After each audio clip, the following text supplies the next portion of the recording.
The Warrior's Whisper by S. E. Smith. Performed by David Brenin. Chapter 1. Aditsan Claw sank to his knees on the plateau and stared out across the vast desert.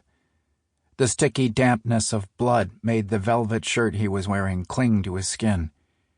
He ignored the discomfort. The fabric helped stem the blood from the deep cut to his side. His stiff fingers slowly opened, and the bow in his hand fell to the rocky sand beside him.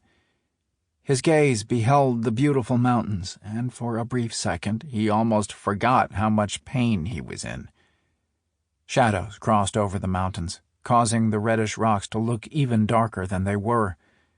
He looked up at the clear blue sky dotted with high clouds.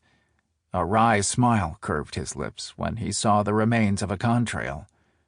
For a moment, he imagined he was on one of the huge jets traveling to Toronto, London, or Sydney.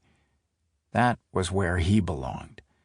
Not here in the middle of nowhere, Utah, trying to pretend that he was one of his distant ancestors. "Who was I trying to kid?" he thought, with a self-deprecating chuckle. He winced and wrapped his arm around his ribs.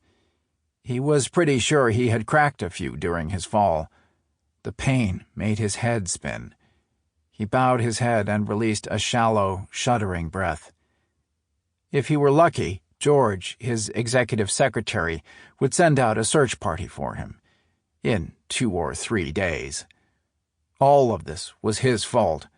It wasn't like he hadn't been warned. Hell, even George had been shocked and asked him if perhaps a visit to the gym might be a better way to prove he hadn't grown soft. He breathed slowly through his nose and opened his eyes. Gritting his teeth against the pain, he reached for his grandfather's old bow. He used the sturdy weapon as a cane to help him stand. By the time he was back to his feet, he was panting. The sweat on his face made him feel chilled, and he was having trouble catching his breath. "No more sitting or kneeling. If I do, I probably won't be able to get up again," he silently cautioned himself. There was a path that crossed the plateau and wound down to a river. He would be able to find some shade, relief from the intense heat, enough vegetation to make a small fire, and water to drink and wash his battered body. "Never again," he swore out loud.